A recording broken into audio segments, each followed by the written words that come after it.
Hindi pa ako kumain. Parang almusal pa lang namin to eh. Actually, kanang umaga pagising ko, kumain ako ng tinapay sa kape. Parang ano lang. Pero sila talaga, yung almusal nila hapon na yan, hindi ko tanghali. Bumili sila ng pagkain, ng ang tawag nito. Ito, binitbit ko na lang kasi ang alaga ko ay naligo. Ang tawag nito. Filafel pala, filafel. Gawa daw dito kami. Ayun.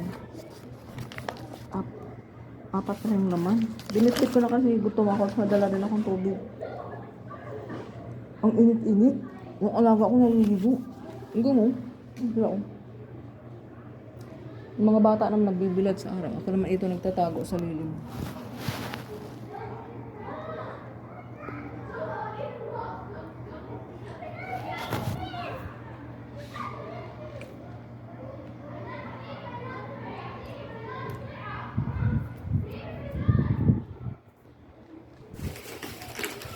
Ako na ito nakakabusog to eh. Sarap na. Tinanong ko ng alaga ko kung kumain siya kasi nung tinawag niya ako, nasa kwarto ako. Corporate na noon. Manya ako. Ako nakaramdam ako ng gutom. Kaso lang tinatamad ako kumain. Tinatamad ako bumaba. Kaya yung nag-aya siya maligo, binitbit ko na lang yung apat na natira. Apat pa lang. Actually, hindi ko alam kung ilan yung laman. Pero sili ko ngayon, apat pa lang ang laman.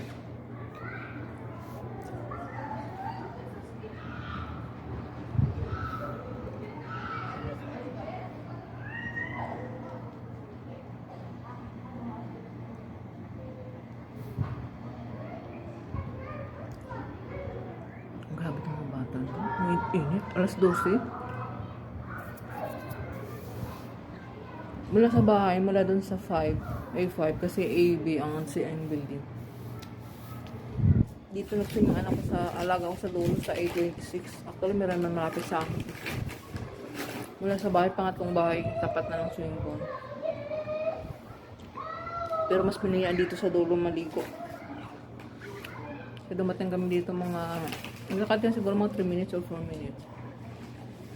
Dumating kami dito 12:38.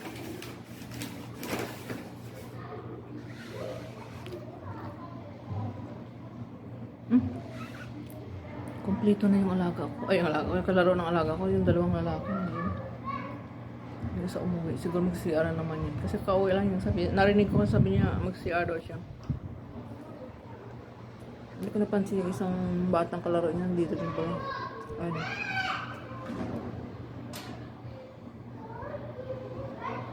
Umuwi yung isa. Ang isang man dito. Hindi ko alam kung babalik pa ba yun. Pero yung ate nandun nakahiga sa initan. Ang init, grabe. Sulap ang hangin. Meron pero mahina lang. Tsaka hindi masyadong bata to. Grabe, araw-araw naliligo.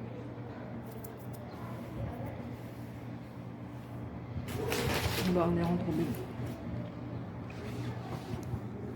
Malamig to kanina, as in ice talaga mula sa cooler.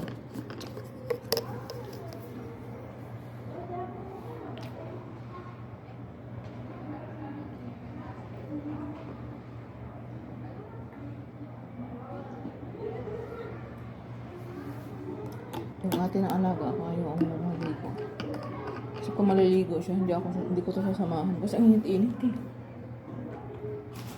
Kasi ay mo dalaga 1, 2, 3, 4, 5, 6. Ayun, sa arawan, naglatag ng towel at saka miga.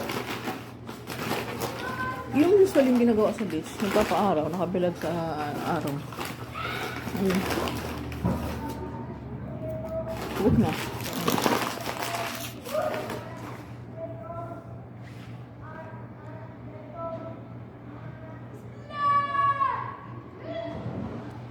Saan sila pupunta?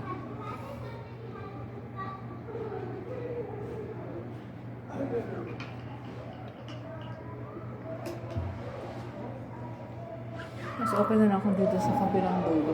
Medyo kahit malayo sa bahay. At least may lilim akong pagtaguan. Hindi man ako maarawan. Mainit man, pero at least hindi ako diretso yung araw sa akin. Saan ako pupunta to? Lumipat sila? Hindi mo lang sabi sa akin. Ano siya?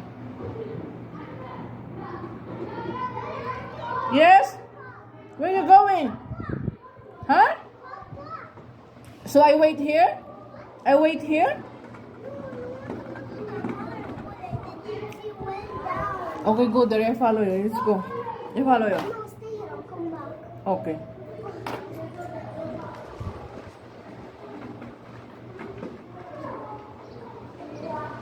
Tinanong ko kung sasama pa ako sa kanya kasi babalik pa siya. Dito lang daw ako.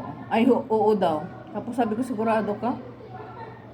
Hindi daw, dito lang na naman daw ulit ako. Isa saan pupunta yun? Tanong ko naman yung bahay kahit malayo. Pag mga 5 minutes hindi pa siya bumalik, uwi na ako.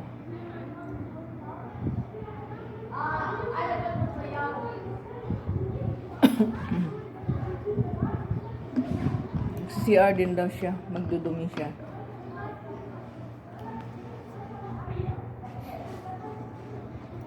Yung isa, umuwi din.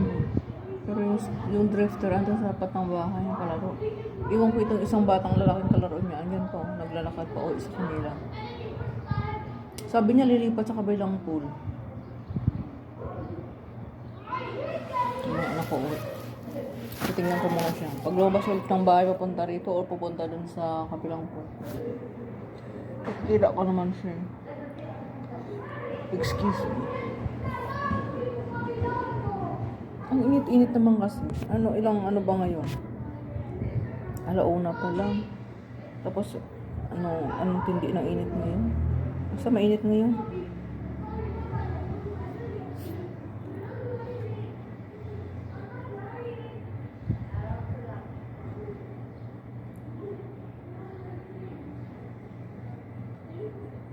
Tumigil naman sa sarap ng kalaro niya.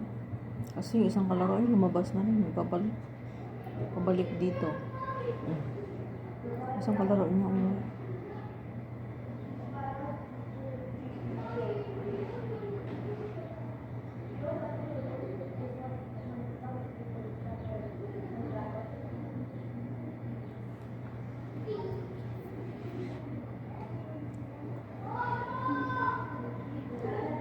Susundan ko na lang nga. Ayun, nag-uusap sila. Parang papunta doon sa kabilang pool. Ito kasi yung pool na pinapaligaran na pang adult to. Actually, hindi naman yung isa, hindi naman sabi pang bata yun. Malalim din, mga 5 din yung may pinakamalalim. Susundan ko na lang sila. Bye!